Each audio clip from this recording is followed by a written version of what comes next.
আমি ইমান কষ্ট কৰি মূৰৰ ঘাম মাটিত পেলাই আমি 5 বিঘামান শালি ধানৰ খেতি কৰিছিলোঁ, কিন্তু কোনোবাই দুষ্কৃতিকাৰীয়ে ৰাতিৰ আন্ধাৰৰ সুযোগ লৈ ঘাঁ মৰা ঔষধ দি পেলাই আমাৰ গোটেই ধাননি খেতিখন নষ্ট কৰি পেলাইছে। তাৰ লগতে আমাৰ বহুত পৰিমাণৰ ক্ষতি হৈছে। আমি প্ৰায় আমাৰ 70-80 হাজাৰ টকা আমাৰ খৰচ হৈছে 5 বিঘা মাটি ধান ৰোপণ কৰোঁতে। গোটেই খেতিখিনি এতিয়া মানে একদম শেষ হৈ গৈছে।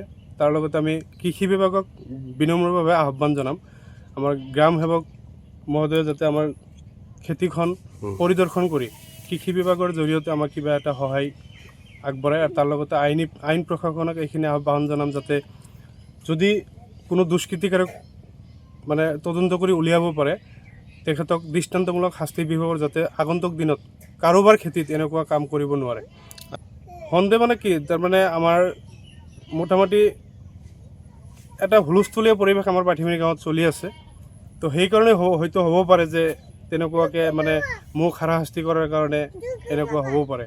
তাৰ লগতে আইনী প্ৰশাসনক এটা কথা আহ্বান জনাম, বস্তুটো ভালকৈ তদন্ত কৰি উচিত তদন্ত কৰি মানে কি যদি কোনোবা দুষ্কৃতিকাৰী ধৰাত পৰে দৃষ্টান্তমূলক শাস্তি বিহিব বুলি আমি আশা ৰাখিছোঁ।